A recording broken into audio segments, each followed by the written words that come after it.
मेरे प्यारे बच्चों, आज हम पढ़ेंगे डीएनए के बारे में। डीएनए होता क्या है, ठीक है। तो what is DNA? DNA is a genetic material present in almost all living organism. जितने भी लिविंग ऑर्गेनिज्म हैं उन सब में जेनेटिक मटेरियल डीएनए पाया जाएगा, ठीक है। डीएनए फर्स्ट जेनेटिक मटेरियल है ऑल लिविंग ऑर्गेनिज्म का। जितने भी लिविंग ऑर्गेनिज्म हैं सब में डीएनए पाया जाता है। फुल फॉर्म क्या है इसका? Deoxyribonucleic acid. अब डीऑक्सीराइबोन्यूक्लिक एसिड, डीएनए का नाम डीऑक्सीराइबोन्यूक्लिक एसिड ही क्यों पड़ा? कुछ और भी पढ़ना चाहिए था। इसके पीछे एक रीजन है। क्या रीजन है वो हम देखेंगे। ये जो हमारे कार्बन नंबर चेन है हमारी डीएनए की, इसमें हमारा कार्बन नंबर 2 पे यानी कि फर्स्ट सेकंड 2 पे हमारा ऑक्सीजन क्या है? अब्सेंट है, जिसके वजह से ऑक्सीजन यहां से निकल रहा है। और हम निकलने की टर्म्स को क्या कहेंगे? डी ऑक्सी, यानी कि यहां से ऑक्सीजन का निकलना, तो वो हमारा क्या होगा?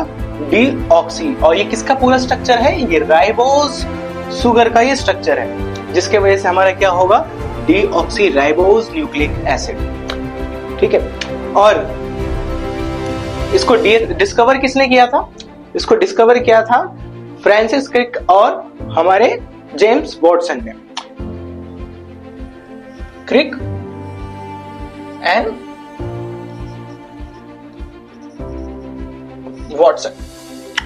वाटसन ने दोनों ने मिलकर डिस्कवर किया था। और इन्होंने जो डिस्कवर किया था ये डीएनए को किया था। और डीएनए क्या है? हमारा डबल हेलिक्स स्ट्रक्चर है।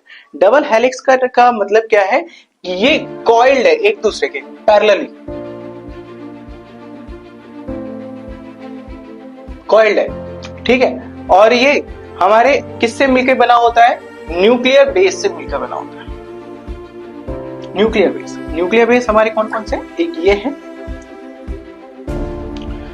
ये बेसिकली हमारे 5 होते हैं। और इनको हम अगर कंपेयर करें और एक में कंबाइन करें तो फिर हमारा क्या बनता है? हमारा प्यूरिन और पैरामिडिन, ठीक है। यहाँ पे क्या कह रहा है? Storage of genetic information. Function क्या है इसका? बेसिकली फंक्शन है इसका, जितने भी इंफॉर्मेशन आती है लिविंग ऑर्गेनिज्म के अंदर वो सब के सब कौन स्टोर करता है? हमारा डीएनए करता है। कंट्रोल ग्रोथ एंड डेवलपमेंट में भी इसी का हाथ है कि बॉडी कैसे डेवलपमेंट करनी है, किस तरीके से दिखना है, या फिर कैसा उसका नेचर होना चाहिए, वो सब का सब कौन कंट्रोल करता है? हमारा डीएनए। एग्जांपल के लिए हम ले सकते हैं कि जैसे कि हमारा कोई ह्यूमन बींग्स में आपस में मैटिंग हुई, मेल एंड फीमेल, और जो उसका यंग वंस होता है यानी जो चाइल्ड प्रोड्यूस होगा वो किसके वजह से सिमिलर होगा? डीएनए की वजह से, ठीक है। उसके अंदर क्या होगा? सिमिलैरिटी आएगी, कुछ मदर की आएगी और कुछ फादर की आएगी। तो वो जितने भी बॉडी डेवलपमेंट कर रहा है वो किसकी वजह से हो रहा है? हमारा डीएनए की वजह से। DNA is the first genetic material.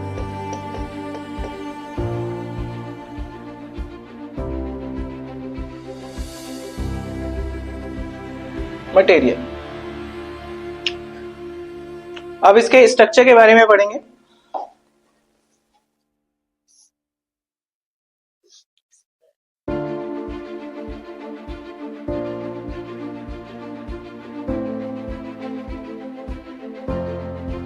तो ये हमारा किससे ये जो आपस में जुड़ा हुआ है हमारा, ये हाइड्रोजन बॉन्ड से जुड़ा हुआ है, ठीक है। इसमें हाइड्रोजन बॉन्ड में क्या क्या आ रहा है? हमारा एडेनिन, थाइमिन, साइटोकाइनिन, यूरेसिल और गुआनिन। जो हमारा याद करने के लिए पर्पस से, जो हमारा पहला बेस पेयर है वो किससे जुड़ा होता है? एट, यानी कि एडेनिन और थाइमिन की वजह से। यानी कि एट में कितने अल्फाबेट्स? इंग्लिश का अल्फाबेट है एट, यानी कि 2। तो हाइड्रोजन बॉन्ड कितने होंगे? 2, ठीक है। और गुआनिन और साइटोकाइनिन, तो यानी कि इन दोनों के बीच में कितने बॉन्ड बनेंगे? हमारे 3। और आरएनए में हमारा जो थाइमिन है वो रिप्लेस हो जाता है किससे? यूरेसिल से, ठीक है।